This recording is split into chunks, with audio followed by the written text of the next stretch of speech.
Hello, wizards and witches and everything in between, and welcome to a very special episode of the Dragon Age Season 3 campaign. Um, as you can see, we have a couple new guests, but more will be trickling in, so do not fear, you will see more appearing. This is our crossover session, and for those of you who are new to this particular phenomenon. So I've been running campaigns with my channel for 8 years, I think, almost 8 years. And traditionally, every single campaign actually is part of a expanded universe. If you did not know that prior. So that means that we're able to do some fun things like have characters from one universe cross over to another universe, and today is no exception. And traditionally, we typically have the characters from the current campaign crossover into the world of the prior campaign, which gives us a great way to sort of reunite and check in on what the previous campaign's characters have been up to. So, without further ado, let us start with a warm-up question. This is a warm-up question that I tend to do every single crossover, and that is simply, of all of the other PC characters from the other side, which PC character are you most looking forward to role-playing with, and why? I feel like I already briefed the Harry Potter characters of each of the Dragon Age characters, so can we just go around and... I know Roxanne is Russian, and Brandon had a whole thing about stopping the Doomsday button, which wasn't actually a Doomsday button. By the way, awesome job, Hark. But other than that, I got nothing. Everybody give a just a very brief overview of whatever you think is valuable for the players, the Dragon Age players, to know to decide who they want to interact with. Roxana is Russian, like Dominic said. She attended Koldov-Storets, which was a Russian wizarding school, and she was a bit of a tomboy. But now she's a bit more laid back. She's a mum now. She's happily married. And she's got all the quirks that come with mum, like being bad with technology, saying lame things. She's got all of that. And that's pretty much me. With me, it's pretty simple, pretty quick. Juan is the worst, and you shouldn't talk to him. No. No, don't say that. He's the best. And that's everything you should know. My job here is done. Leave this call. I can add on to that. No. To make, if you want to the long talk about this, Juan is a guy with a lot of baggage. He went through a lot through the war. He was a spy. He worked very closely with the ministry during the war, and he's in today's world. Now that he's an adult, he's got his fair share of troubles. It's fair to say that he's clearly the most damaged out of every single PC right now. So Albion is half Japanese, half British, son of a pretty prominent ministry official. And he is currently dating a very handsome Russian mermaid named Finn. Albion's probably, I'd say, one of the more level-headed kind of grounding forces of the group. He did suffer some pretty serious losses during the campaign, lost some best friends. He's a herbology expert, and I think that pretty sums up some of the major points of Albion.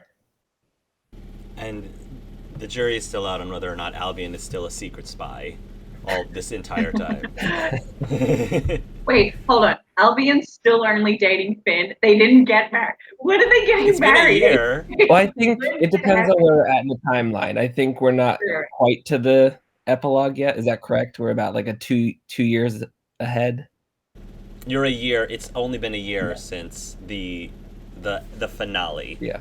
Since your finale, it's just been a year. So they're definitely still dating because he moves at the pace of molasses when it comes to relationships.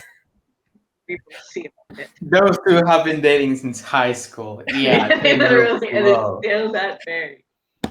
Yeah, because I was about to, when I was filling out the Roll20 character sheets, I almost named AJ's Albion Murmovich, because Murmovich is going to be their married name, but it's still Murmont right now. So, and I guess I'll since Brandon's not here, I'll talk about Luke. So Luke was actually the son of Brandon's original character, because Brandon's original character actually died.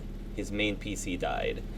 And so Luke is a twin, and so Brandon's character Levi was very big into Star Wars, and so Luke's twin sister is Leia, obviously, and he attended Hogwarts.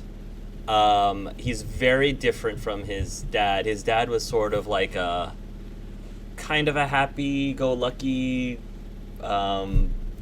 jockish kind of guy who, you know, people would always like make fun of Levi, but somehow it always just like fell off his back like a duck, I think is the term, or something along those lines.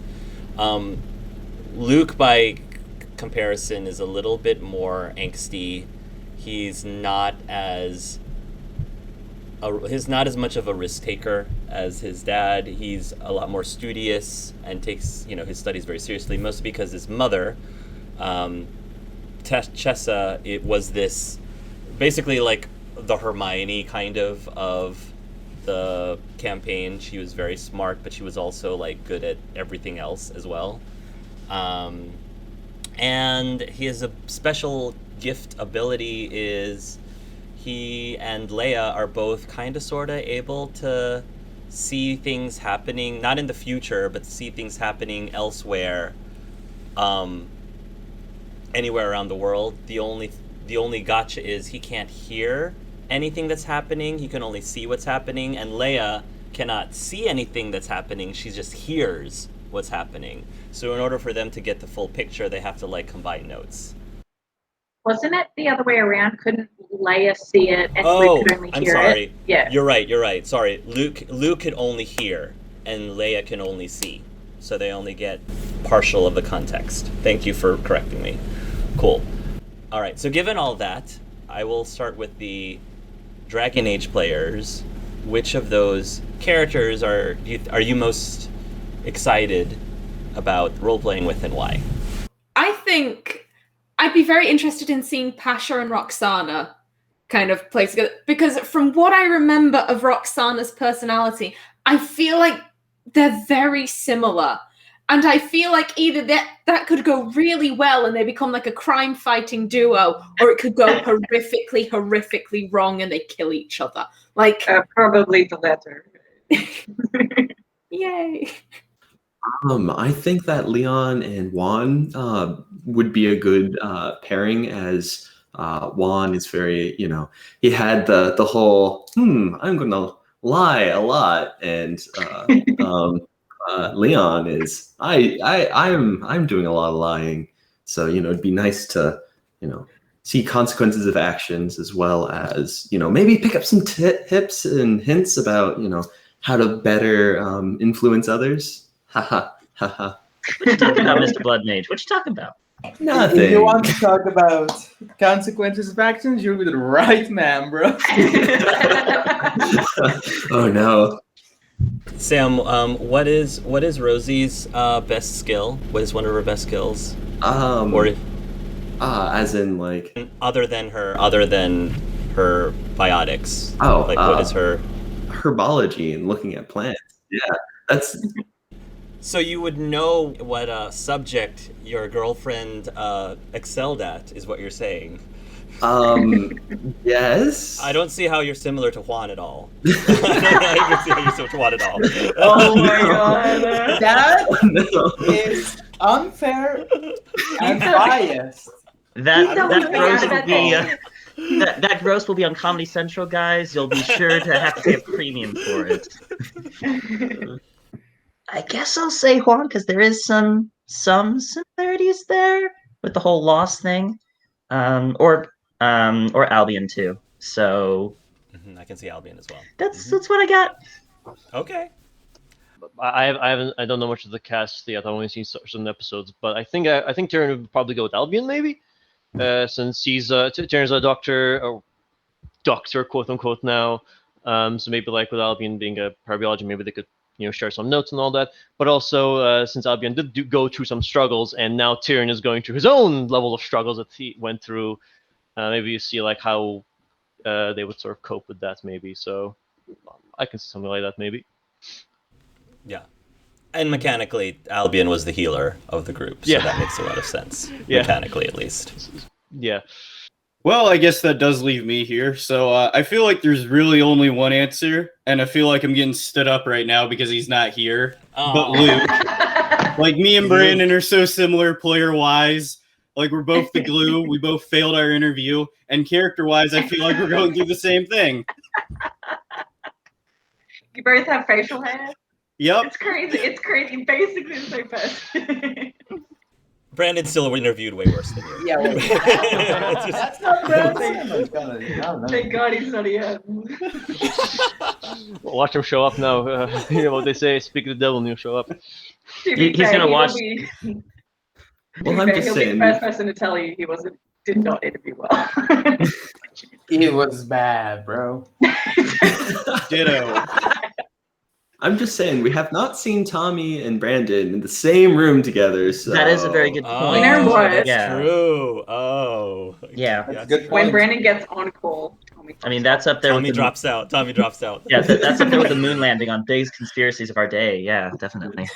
Yep, I'm really running from here to Nevada the whole time. well, Nevada was just a cover story. That's how you get into more than one Hark campaign. Duh, you just go to too. There's two ways: Athenium or conspiracy. Okay, so same question, but the other campaigns. Who wants to go first from the HP campaign?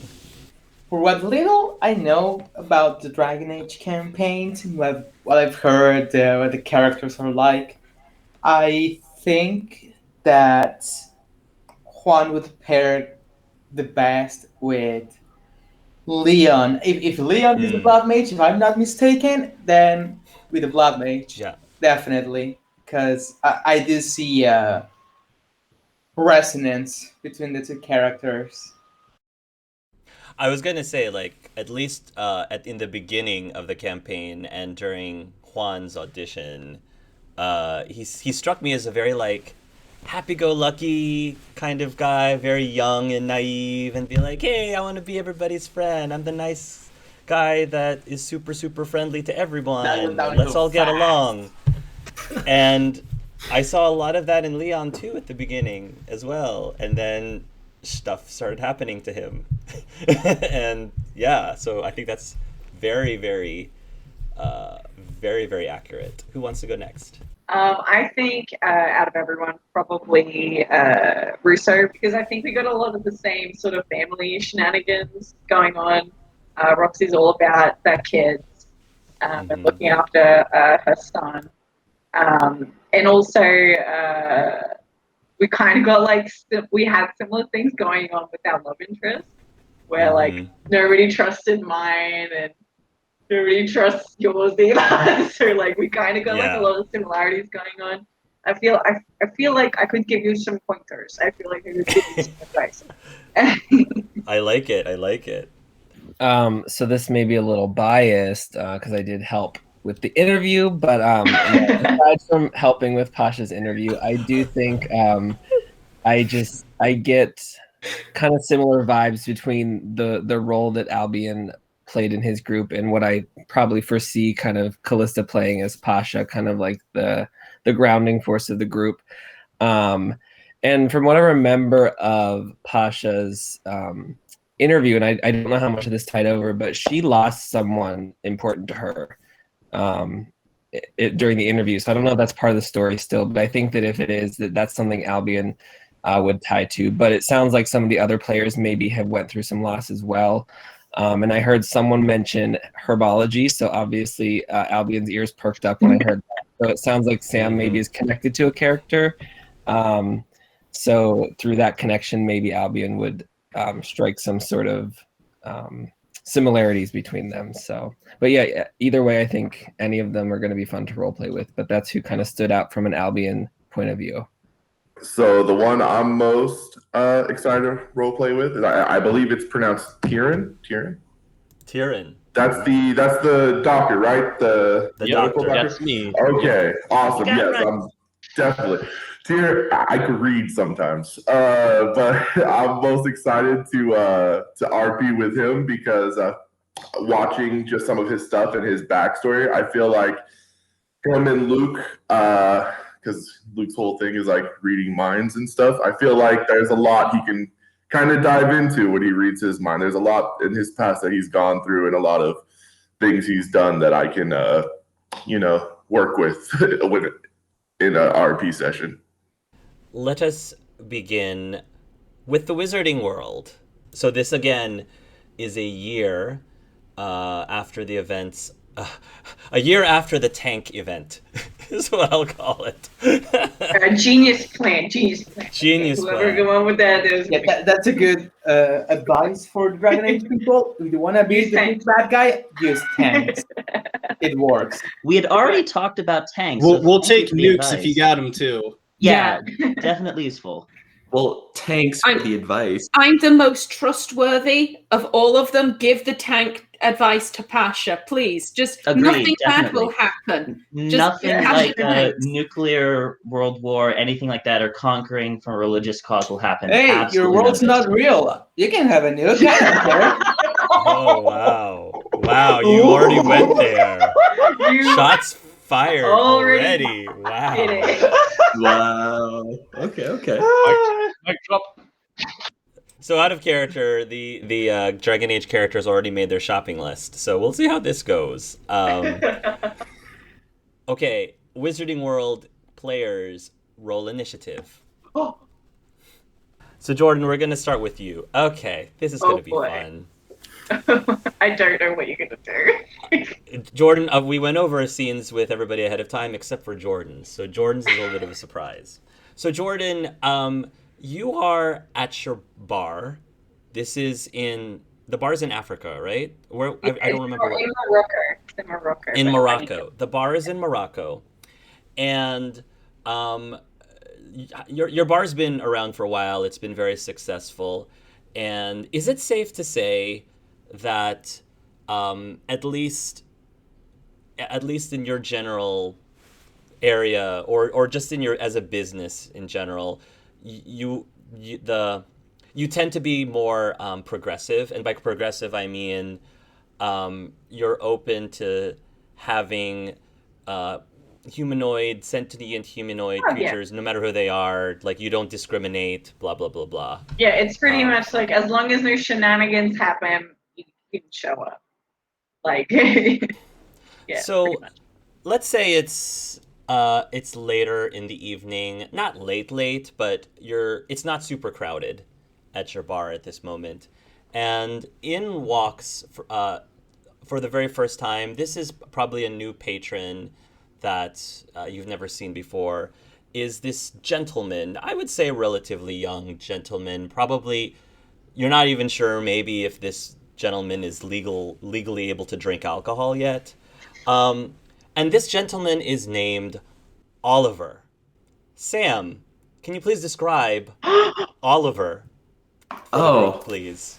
Oh man. Oliver is big into dragons. He's a spunky little guy. Yeah, what does he look like? Let's see. He's got black hair, green eyes. Is a little on the shorter side. Seems to have like an ice cream cart around with him, but Oh, okay. I'm guessing he doesn't have it because he's going into a shop. Okay. And he looks like a kid, but and he acts like one, but there's a little something behind his eyes. Okay. And do you have like a bar or like a counter that you sit at? Oh yeah. So like kind of the layout as I imagine it, like you walk in, the bar's to your right, and there's like a seating area to your left, jukebox, playing some modern muggle tunes in there, some good old pub rock. It's not like super small, but it's definitely a smaller, more humble establishment, and it smells like kind of spicy in there because like you could keep that shit smelling beautiful. So Perfect cafe smell. yeah. Okay. Oh, he was just going to sit at the counter and ask for chai. Well, you're not there by yourself, Oliver. Oh. So you actually came with somebody because you befriended something at some point, and I'll let you guys like think on your toes as to how you guys met. But there happens to be a hag with you named Isadora. Could you please describe Isadora, Pasha, or Callista? So Izzy is she'd be a young woman by now, so she doesn't exactly look like the traditional hag. Like she isn't horrifically, I imagine like maybe she has like a wart starting on like her jawline. But aside from that, she looks very human. Also has black hair, green eyes. I will say, you probably tell she's a hag because her eyes are painfully green. Like, it's like that's luminous kind of green. And she has her hair is kind of long in these kind of like pigtail type thing. She wears quite muggle clothing. She's got like a denim jacket on and jeans, and she's walking next to Oliver, just smiling. I imagine she very occasionally like kind of like sniffs the air and then just kind of like, okay, no, I'm good. No babies in this vicinity. Yeah, it's funny you mentioned that. So I will add that at some point, I'm not gonna give details as to how, but at some point your aunts managed to get out of the circle, the winter circle somehow. And they had an amazing revolution while they were at that circle. They discovered pork while they were there as a possible substitute to baby. And I think they were like really saying that it's almost as good as baby, and maybe had offered you to try it. It's up to you whether or not this new substitute stuck with you or not, but just as an FYI, that was a little bit of a thing that happened historically. But anyway, the two of you enter together into this bar, and it looks like Oliver's heading to the table. I'm assuming Isadora might be following. She will follow him. I have nothing other than this plan. So oh god. Go. I'm gonna sit back and go for the next 10 minutes at most. Oh my god. Okay. So like Roxana will see them like coming in, and she like her eyes immediately snap to the young gentleman who she's pretty sure shouldn't be here, and she'll just watch them as like they come up to the bar, and she'll just sit there and like continuously wipe the surface when she's looking at them as they come up.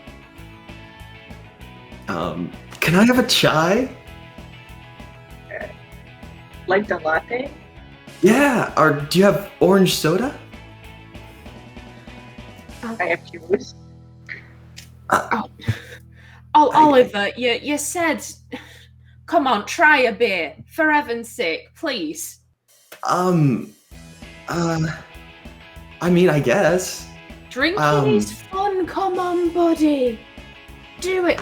A large beer for me friend here, please. That's right. How old are you? He slowly slides ID across the counter. He's like 23-ish. I will snatch the ID and look at it. Roxana actually because she's kind of getting on a little bit in age. She's like middle-aged now, so she actually pulls out some spectacles and she'll peer at it. Can I inside check this ID? Sure, go ahead. If this is a fake ID, it's a very good Thanks, cause it's real? seems legit to me. And she'll slide it back across. A beer? I guess. Large beer. Most alcohol you have. You know, last time that happened, Isadora. It was fun. It was great. Ignore the unicorn incident. It's fine. Everyone's forgotten about that. They still don't know where that unicorn came from, and I'm worried that I'm going to have to keep this thing in my ice cream truck for years. You might get it a friend. It'll be fine. What am I going to do with an all-black unicorn? They don't come in all black. Sell rides? I don't know. You'll figure something out. I guess. I mean, it brings in customers. Exactly. Why are you so glum? Beers, please, madam. Right. She'll fill it up. And she's kind of processing the information. She's like, wait a minute. That unicorn thing was you guys? I'm pretty sure you're wanted in like 3 countries for that. That's why we keep quiet. We haven't been here. We just shh. I don't remember anything, and if it was me, you can't prove it. Yes. You should be a lawyer, my friend. That's genius. Yes. Don't listen to her. You definitely shouldn't be a lawyer. Okay, and she's gonna pour a little bit of water in all of this, just a little bit, and then kind of lean back.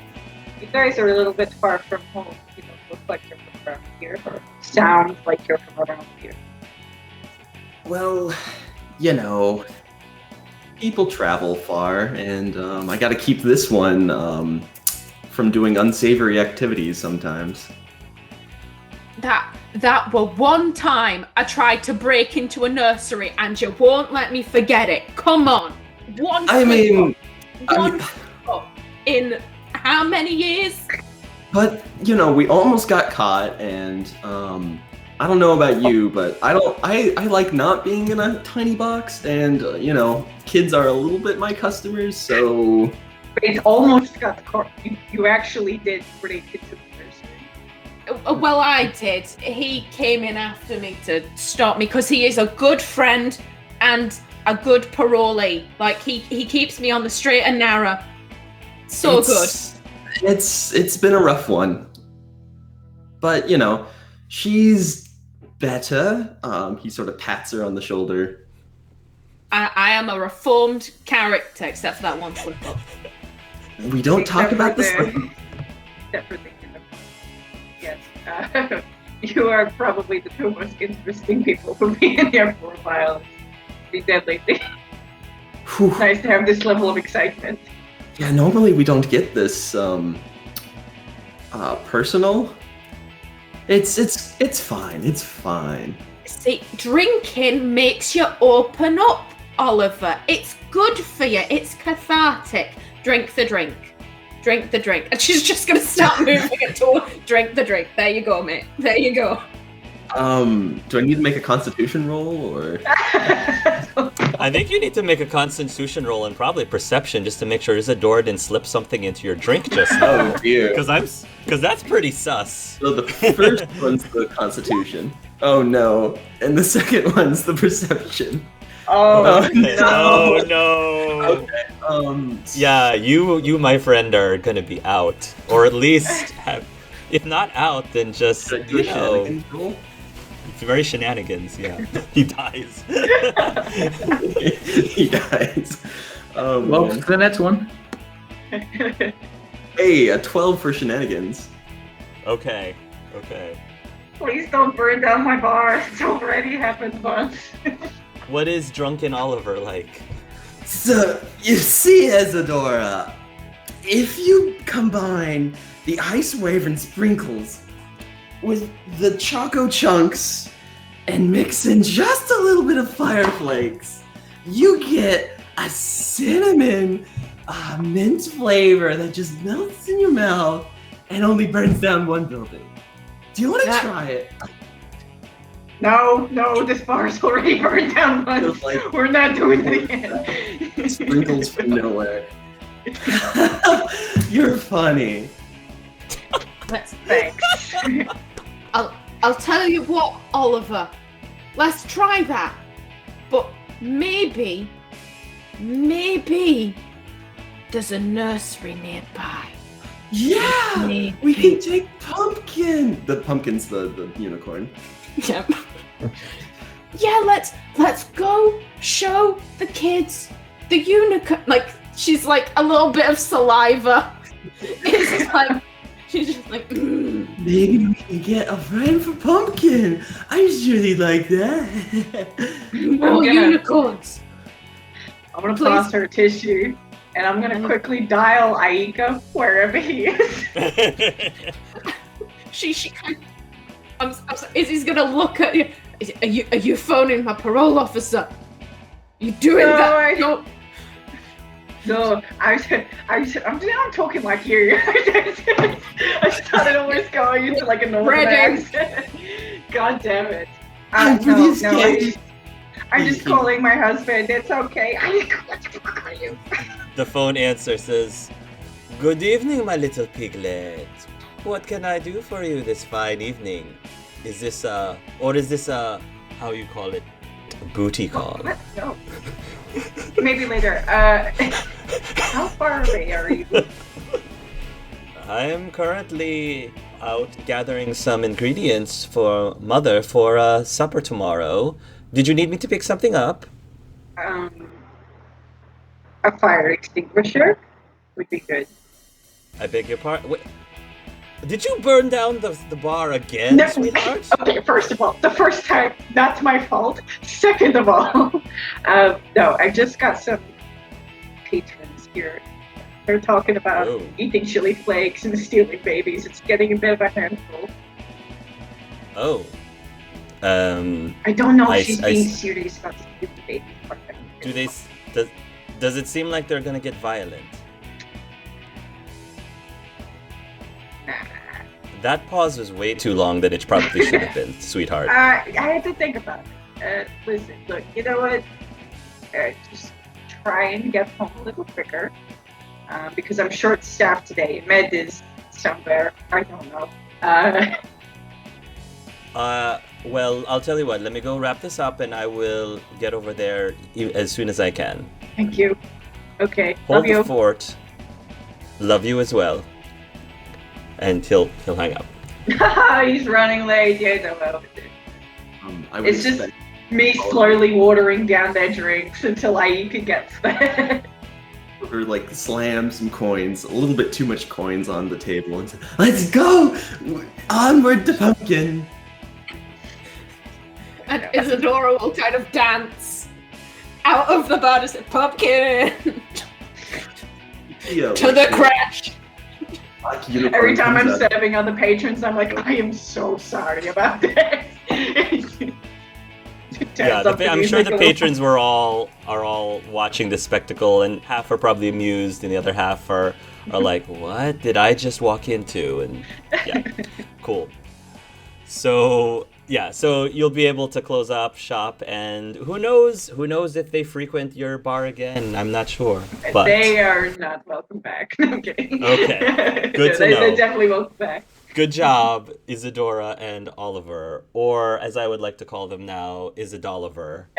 So best new ship. Viewers, get those fan fiction working on. Okay, Brandon. This scene was sort of Brandon's idea, so I'll let him set this up. Because I believe you're actually going to be hanging out with James Potter. Yes, and anybody. So, set up the scene for me, please. All right, so anybody that saw the epilogue, James and Luke become a thing. I don't know why I did quotes. We're an actual thing. As in Harry Potter's son, not Harry Potter's dad. Yes. Harry Potter's son. He was my best friend. We grew to liking each other after the war, feelings start happening. And this is going to actually be our first date. Now, the first date is getting ready to end, and Luke wanted to take him somewhere special, and hearing stories of his father's and mother's first date, he's taking them to the same movie theater they went to way back when. as their first date to watch a movie. I don't know, maybe Fight Club 2. I don't know, maybe around this time it came out. Who knows what we're watching? So they're probably in the theater right now, and Luke is super nervous, like doing the awkward, like reaching for the cup at the same time, touching hands, like, oh, sorry. Like, Yeah. Oh, we're definitely watching one of Juan's movies. So whatever movie he's just made, we're watching one of his movies. Nice. So Juan is starring in Fight Club 2, or is he one of the supporting characters? Oh yeah, he's Brad Pitt's character. He's Brad Pitt's character. Yeah, he's Brad Pitt's character. Okay. Nice. Okay. And I guess James is going to lean towards you closer than someone would normally lean with, like, just a friend, to whisper something in their ear. And he kind of says, "Wow, your Uncle Juan's actually pretty good in this movie." Luke will get close. Yeah, he's actually really good in all of his movies. He's going to just smile and then take another sip from his soda, and reach in and get some more popcorn that you guys are sharing with each other right now. This big, large tub. Yeah. So Luke's just super nervous. He's already kind of a nervous person, and so like, I'm gonna read his mind. What's he thinking? Oh, you're gonna be reading his mind. Yeah, Okay. This is what I do. you can easily read his mind. So, right now in his mind, there's two things happening. I mean, one, obviously, he's trying to focus on what's happening in the movie, but on the other side, he also is crazy nervous. In fact, just as nervous as you are, if not more. And he's trying to think, should I not make a move, but I also don't want to like make Luke uncomfortable, and like all these like thoughts are in his head of insecurity about what he should or shouldn't do on this date. Okay, when Luke hears that, he's a little more relaxed, knowing he's just as nervous as me, and he kind of breathes, and then like just for like a second of bravery, he like takes his hand and holds it. Aww. And you take his hand, and almost immediately in response kind of squeezes your hand as well, almost as if to say, oh thank God he went first. Like, oh thank God. Thank God. Yeah, I did it all on my own. I didn't have to read your mind or nothing. But yeah, and the thing, it's one of those like things where he tries to play it cool, like his hand obviously is squeezing back, but his head doesn't turn towards your direction. He just stays laser focused on the movie, but you can kind of see a slight change in his, I wouldn't say it's a slight grin, but definitely his lips moved a little bit, as if trying to smile, but also trying not to smile to make it obvious that he's smiling, if that makes sense. Yeah, Luke is doing the exact same thing, but also just looking straight and enjoying the movie with him, and now holding his hand, and he won't let go. Okay. So we'll say that, the movie is progressing a little bit. It's a slower scene now. Maybe it doesn't necessarily have to be something like particularly romantic, but I mean, there's definitely like less action-y things happening, but it's definitely slower. And I'm going to say that not Luke, but James has a thing where he's sort of like inching a little bit more towards, your side of into your space, kind of. Luke is also inching a little bit more towards his space. Right. And it gets to the point where each of your hair is starting to like brush up against each other. You're not quite skin to skin, but like the hair is sort of brushing against each other's cheeks almost. So he's gonna look at him. You're gonna turn your head to him, and I think he notices this, so he turns his head to you. And again, because you guys are so close, it just kind of, you guys are very close to each other, looking at each other in each other's eyes, and you can kind of see a little bit of sweat, really small beads of perspiration coming down. Okay. Yeah, he would feel that my hands are starting to sweat, but Luke's gonna start to lean in a little closer.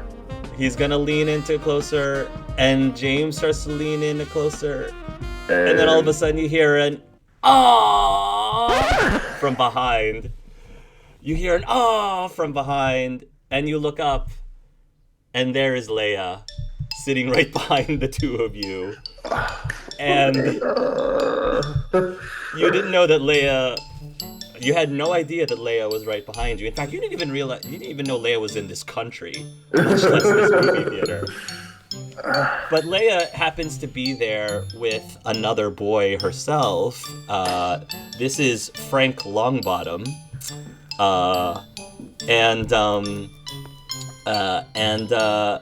Which of the Dragon Age characters want to be Leia's date in this scene? Which of the Dragon Age characters want to be Leia's date? Who is not Callista and not Sam? Okay, Dominic, you get to be Frank Longbottom. Give me a character and I'll go. You get to decide how Frank is. I'm just gonna say this is the person that Leia is supposed to marry eventually. So try not to be. I have no idea about Leia's character. That's good. That's fine. And this is Neville's son, right? This is Neville Longbottom's son. Okay, so yes. Okay. You can decide. All right. Okay. So I think Leia's going to whisper again. She's trying not to bother anybody else in the theater, so she's gonna whispering and be like, "Frankie, isn't that sweet? Look at my brother. He's growing up." You know, you've talked so much about him, but I have to say it's quite adorable. Aww. Well, don't stop.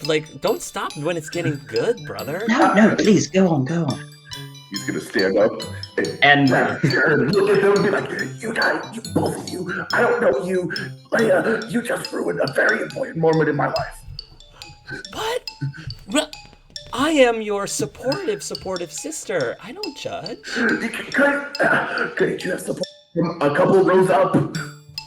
I'm just helping you out. Look, it's because it's such an important part of your life. Here, and she pulls out her phone and she starts to record. Says, "Come on, just so you guys can look back on this moment." Leia, we're not gonna record my first kiss. Frank would actually head up. I mean, I assume Frank and James know each other, so I'm sure you do. So he just leans over, and I think Frank, unlike Neville, because he kind of had the grown-up Neville, he got a bit of his confidence. So he's not as shy, and so he just leans over on James and says, "Well, James, it's been a little bit. Enjoying yourself?" James is he's doing this right now as if, oh my god, what's happening? And James is like, "This is not a good time, mate. Not a good time at all." Well, I mean, we're just enjoying a movie together. I don't know what the problem is here. He said, "Yes, and people normally don't talk to each other like this during the movie. Silence is golden." I'm gonna look to Leia and be like, "Leia, I am this close to wiping both your memories and making you guys both think you're frogs for the rest of your life." I think at this point, James sort of gets up and says, "I think I need to use the bathroom, the little boy's room," and he's gonna step out. You see what you guys did? You guys ruined our first real date, and I was gonna. Yeah, I'm looking at you too, Mr. Longbottom. Did you hear that? It's really well inconsiderate, I have to say. I know, seriously. We're in a movie theater, and you guys decided to talk to us while something really important was about to happen. So Luke's voice actually rises up louder than Frank and Frank's been trying to keep quiet this whole time. Right. And Luke's voice he just raises his voice, and you'll hear someone, "Hey, shut up, we're watching a movie." And you can see a popcorn box being chucked towards Luke, but it might have hit him on the shoulder or something. Frank just does a super quick Protego, just a flash of the popcorn just splashes on. If I don't know if you respond, but if you don't respond in that split second, Leia actually shoots up and says, "Hey, don't you dare yell at my brother like that!" And she pulls out her wand. Hey, if you gonna throw popcorn at my sister, then we're gonna have an issue. And this is my Uncle Juan. He already told me that at the end of this movie, he is just imaginary too. Frank just stands up, pulls out his wand, and goes, "We're doing this now." Fast forward 2 minutes later. I think the movie stops. Everybody in the theater is being like kicked out, like because this big like duel happens in the smack in the middle. Now that everybody's magic just be used any second. A big magical fight happens during Fight Club 2. and we're gonna say that, you know, the movie theater people like kick you out and basically blacklist you from that theater. What is it with all these scenes and blacklisting people out of establishments? Yeah.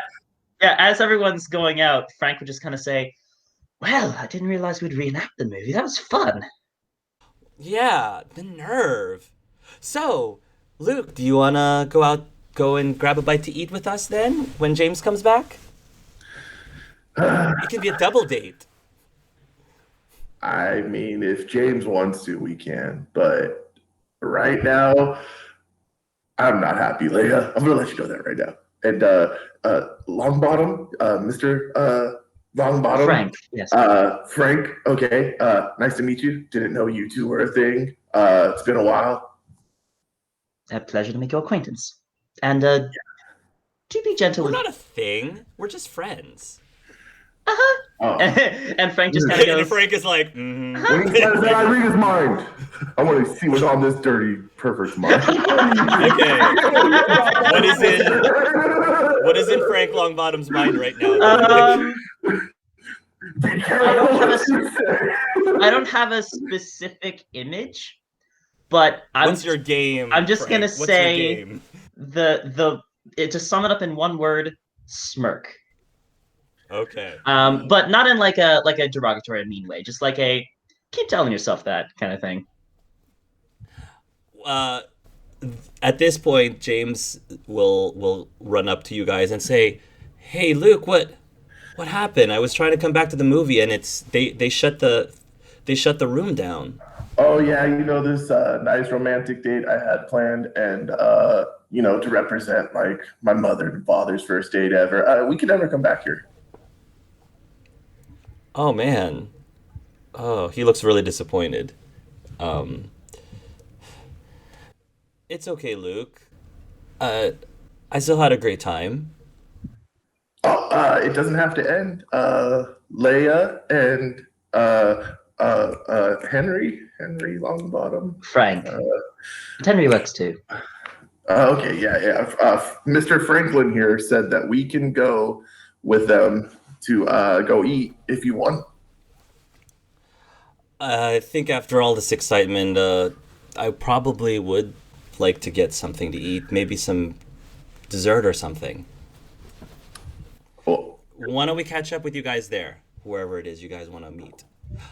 Okay, sure. Frank, why don't we go get a table then? Sounds good. Where do you suggest we take them? What restaurant? Frank would name a Muggle restaurant that. Okay. It's let's say. Like Applebee's. No. Olive Garden. He would actually name like one of those kind of smaller like off the beaten end restaurants that like are a single thing but are actually really good food but doesn't look like it. Okay. Sure. Okay. Yeah, and as they're leaving, he would just kind of lean over to Leia and say, "You know, I feel kind of bad now. I don't know. Feel a bit sorry for that." She said, "Oh, well, don't worry about it. I'm sure that Luke will be able to salvage this date. I feel like he can do anything." And with that, she will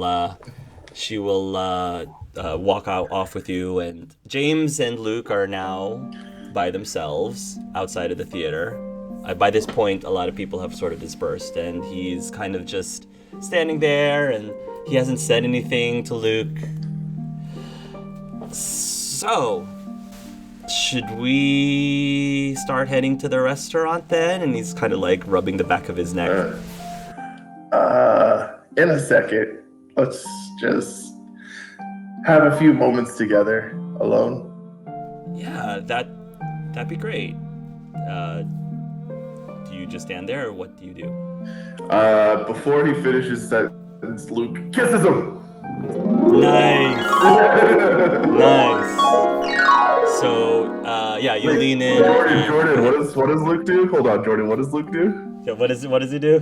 Jordan?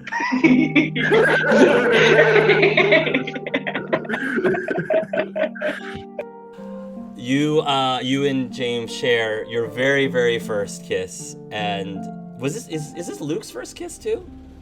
Yeah. He wasn't too popular with the men back in high school. It is dynamite, and of all the magic that Luke has ever experienced, none can compare to this magical moment. I would say. Oh. And I think we can end the scene there. Okay. He's so sappy. I love it. It was. I can't believe it was ruined. Leia, what are you doing? All right, Juan. So I want to start Juan. So Juan finally is getting therapy. After everything that he's been going through, he's finally getting therapy. So between Tommy and Skull, who wants to be Juan's therapist? Who wants to be Want me Juan's to go, therapist? Tommy? I'm gonna save for Juan's sake. You better go. Okay, got you. Got you. So, so Juan is he's on the couch, the therapist's couch, and he's been seeing. I don't know how often have you seen this guy so far, Juan? Is this like the first time? It's been like, I would say it's like the 5th session. Okay. He didn't really like the idea. It's not like a big thing in Mexico, at least, but in the age he grew up. So he was a bit reluctant, but after being insisted upon by Roxana, Albion, and wanting to like be able to accept and be more open with his own daughter, he finally relented. Yeah, I would say it's his 5th session, and it's a bit rough. Okay. So Tyrion, he's pretty much probably spilled a lot about the baggage he's been having, and I'll let you just take it from here. So if you have any out of character questions you want to ask Clef. I mean, what kind of baggage has he said in the 5 sessions? Like, what's the overall? I would say that he would have started with, the first thing every therapist asks about is like the father, the mother. Mm-hmm. So he would have talked about how he never met his father, how his stepfather was kind of a douche. Abusive. Physically abusive. How Juan had to protect his brothers from that and receive all the punishment for himself. Mm-hmm. Like years of that. And then there's also the.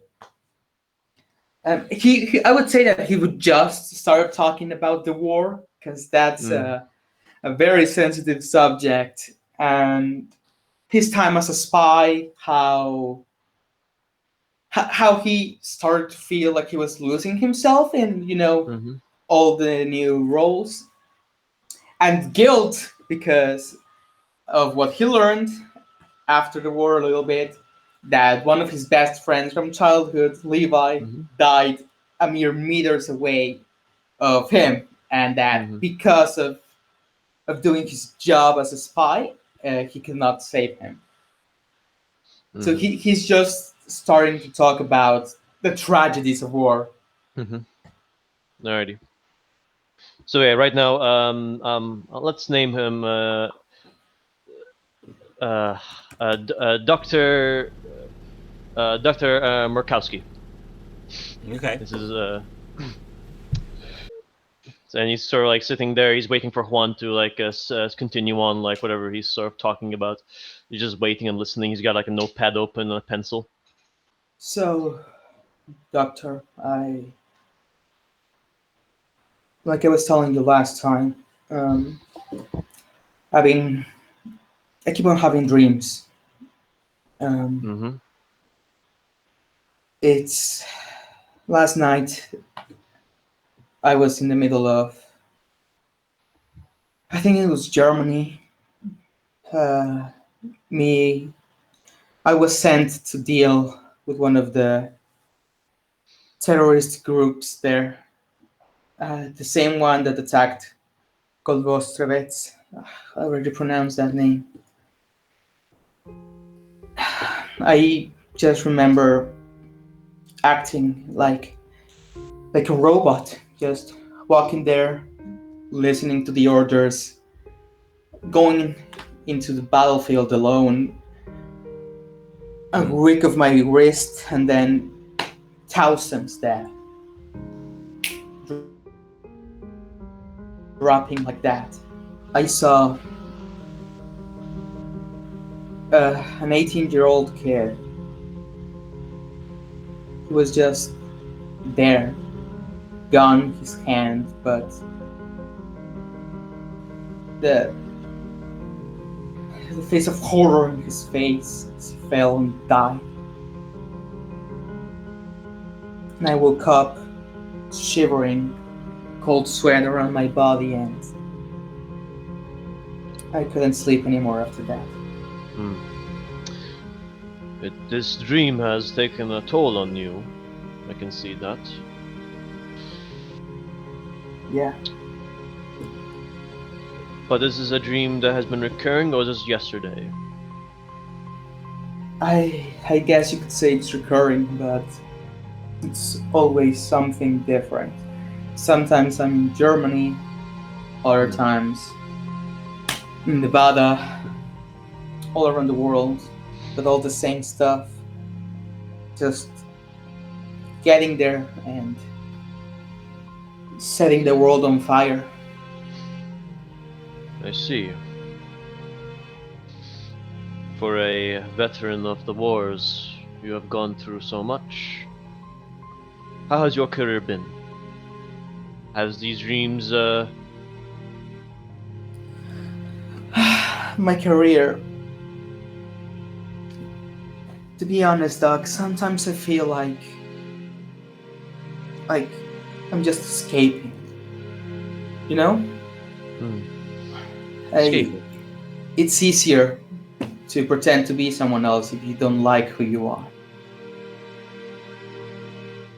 I see, so your problem is you do not care about yourself, but you want to become someone else to forget about. Yet you still have these dreams about what you've done. The things you did in the past in the war, is that what made you? Is that what you believe?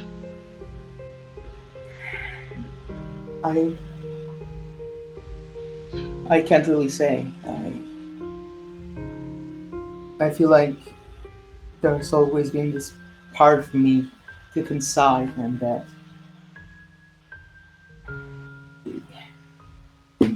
it just got freed.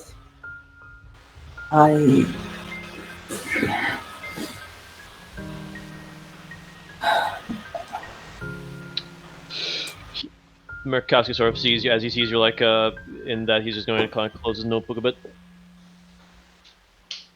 Tell me something, Juan. What is the best memory you had?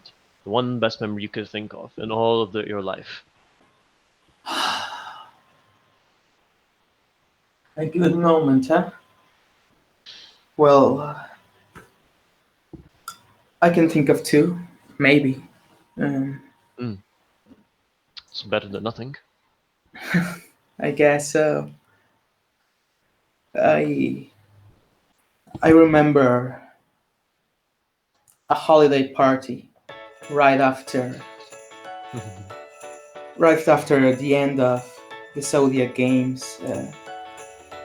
I invited all the people closest to me come to my home, and have a good time. And the other one, it's a bit weird, but when I first learned that I had a daughter, she come into my house. I don't know. That left a big feeling on me. But Doc, here's the thing. Every time I try to do something good, I think of a good memory, it always crumbles to ashes. The holiday party, it ended with everyone at a standoff against my dad. All tensions broken. And my daughter, when I learned the truth about her, just walked away. I can't keep a good thing in my life. I always have to ruin it. He listens. Kind of gives a nod. I can see your pain through your eyes and through your emotion. It's understandable. But the way you're handling everything, well, it's the only way you can hope to do better is to not do the good thing, but what makes us bad. That's just the past. It happened. You need to continue on and do what's good, not just for you, but for the people around you. Yeah. I imagine your family, your family, if they hear everything about this, wouldn't they be distraught? They want you to be good. They want you to be better. Yeah. Yeah, I think you're right, Doc.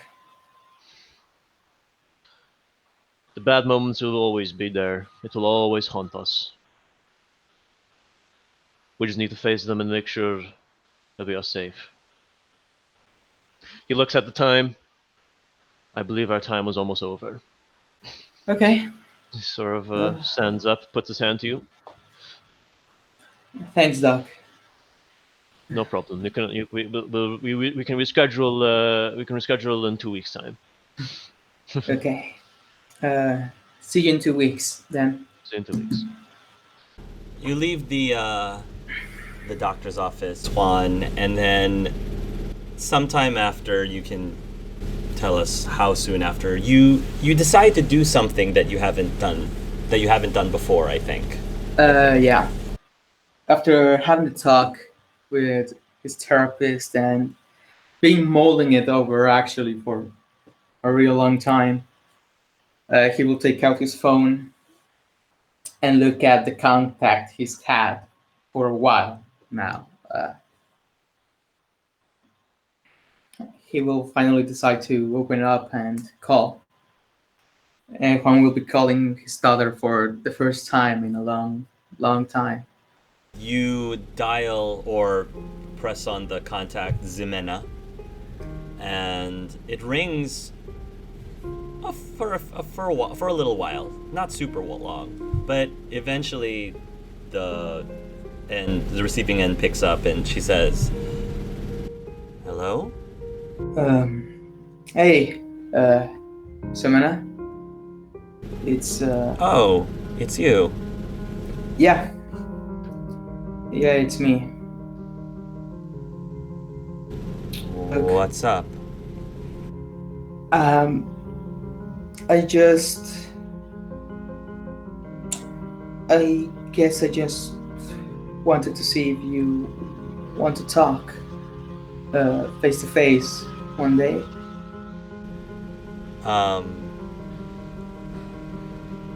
It's been a long time since we talked. Yeah, I know. I'm sorry. It's Why now? I've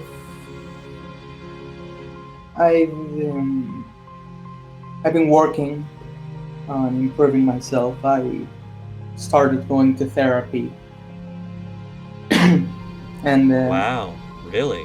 Yeah. And I don't know. I just felt that I would like if we could talk. If you don't want to, it's okay. I completely understand, but yeah. There's a sigh, and you can tell that she's contemplating something back and forth. And then she finally says, where and when? This Saturday at insert cool restaurant name here. Okay.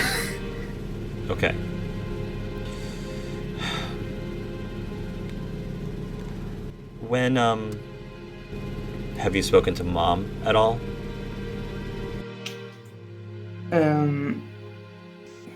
You know how it is.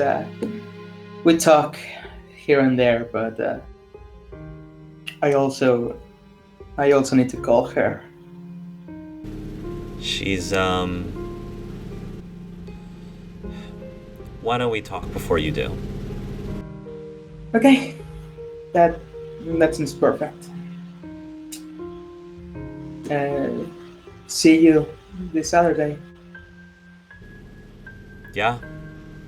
See you this Saturday. She says in a very Yeah. Okay, yeah. Sure, whatever. And then, she'll hang up.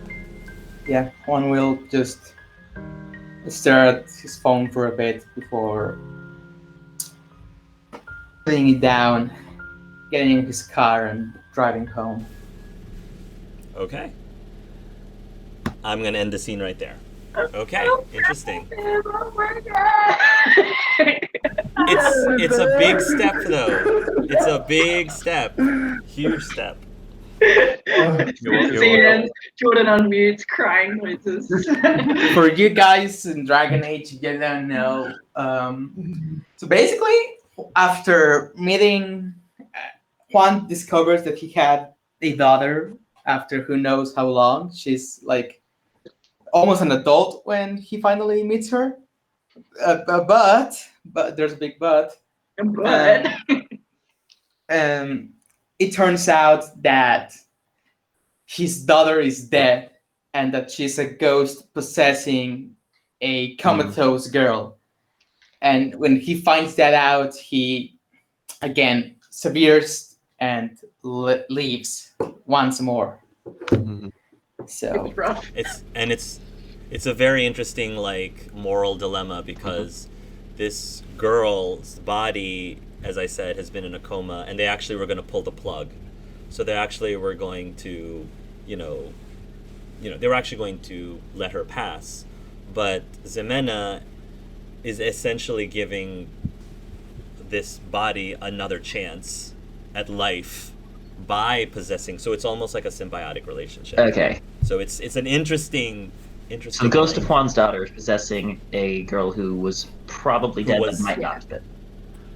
Brain dead, you could say, yeah. Was brain dead, correct. Yeah. So, anyway. I'm so proud of it. I know. That was a very good scene, Clef. That was a very, very good thank you, Clef. Skull. I love you. No worries. That was awesome. I'll bring something up in the vlog, but anyway, I got a good reason now. I think I got an idea. AJ, thank you so much for your patience. No but worries. last but not least, we come to Albion. So I'm gonna let AJ set up this scene for us, and I'll just support whatever it is he sets up. So go ahead. Okay. I hope I have the right scene that we decided on, but I think something you guys need to know about Albion, that he owns, or he has so many houses, so many more than you could even count. Not true. It was a joke because he went back and forth between his Japanese and British house. But I think the scene we were going to do is that Albion is, I think, kind of finishing packing some things up because very soon he is moving in with Finn. They're going to get a place of their own. So I think that this scene is meant to take place in the British house, where I think his father would still be there because we're not to the point in the epilogue without his father. So this is his father's house, Augustus Mermont, and Albion is just there kind of packing up things, deciding which plants and stuff he can take with him. So Sure. I'm going to say that Ellis is going to assist in helping you pack up. Now, Ellis, as I said, is slower nowadays. So he probably will still insist on lifting things that are probably too heavy for him, but he'll, like, I think that when they do become too heavy, he'll probably still, like, levitate them in order to help you get things in. And I think Ellis will say, Master Albion, I have to say it's going to be very sad to see you go, but I'm very excited for you. Albion will give kind of a soft smile, and he'll say, yeah, it's not goodbye forever, though. Of course, I'll be back to visit lots. He looks around and kind of lets out a sigh. I will miss the place, though. I don't think we're going to have quite as big of a garden at the new place, but you know me, I'll still make the space count for all these plants, he says as he kind of smiles. Well, I'm sure you will be able to give all of these plants a wonderful new home. I was thinking, Ellis, with me leaving, it's going to be kind of empty. You know, Dad's not here that often with his time split between here in Japan and with how much he works. What are your thoughts on keeping Nanatsu for me? I think that she would like to stay here with you. What are your thoughts on that? Out of character, you need to remind me again. That was what you're referring the to. Kneazle that we didn't really use a lot in roleplay because it stayed at the house a lot, but it's a Kneazle that his mother gave him. Oh, okay. And a Kneazle is that the cat? Yeah. That's a cat, right? It's like a cat. Okay. Ranger's cat. Right. Okay. Ellis says, of course, Master Albion, of course. I think that is probably the wisest thing to do. Yeah, she's quite old. I don't know how much longer she's actually got in her, but a little selfish on my end. She also kind of gets in the plants and has ruined a couple, so I think maybe it's best for everyone. And like I said, I think it would keep you company. That's very generous of you, Master Albion. I know that myself and your father would appreciate that. How is the Djokovic boy, by the way? Oh, he's good. He's doing well. He's currently getting things ready at the new place. But yeah, just really excited. I think we both have been looking forward to getting to spend more time together, and this will help us, with the war ending and everything, this will help us kind of have that time to spend together. Nonchalantly, he has his back to you, and nonchalantly Ellis says, are you two planning on making any large steps forward anytime soon? Again, he still has his back to you, so you can't see his face, but you can probably envision what his face looks like right now as he asks that question. Albion's face would go red. Even in his middle age, he still can be embarrassed somewhat easily when the talk of that comes up. But he says, Ellis, honestly, I feel like I can trust you with this, but I'm just not sure if, I don't know if he's going to be asking me. I don't know if I need to ask him. Like, I'm just not sure what to do. I've thought a lot about it, but I think I've just been stressing myself out over it. I actually was going to say I'm a bit of a traditional man, so I was very much clueless as to who's supposed to ask who or how you determine who asks who. Yeah, I mean, I don't know that it matters too much. I would hate to ask him and ruin anything maybe he has planned, but I also don't want to make assumptions, I personally would like to continue spending time with him and hopefully spend the rest of our lives together, but what if he's not thinking the same? He said, you both have been together for more than 10 years now. Has the topic never been breached at all? I'd imagine it has. Yeah, we've talked about it, but I mean, it's always just in theory, I'm sure I'm sure it's what he wants. I know that for certain. It's just, I don't know, something about me just gets nervous thinking about it. But you know me, I've always been pretty slow to move with stuff like this. I just kind of thought by now he might have asked. Ellis sort of like goes up to you and he just places a hand on his shoulder. Master Albion, take it from someone who understands firsthand, especially at this age, how life is so short.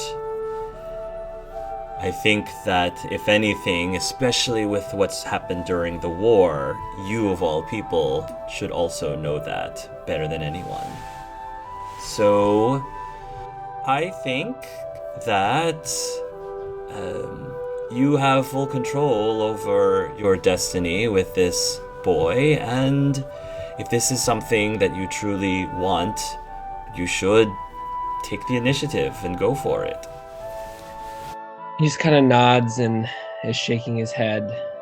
No, you're probably right. I probably should just take the jump instead of waiting around for him. Maybe he's just as nervous, you know? Maybe he's waiting for me, and if we both wait forever, well then I guess we would just be roommates for the rest of our lives, and what's the fun in that?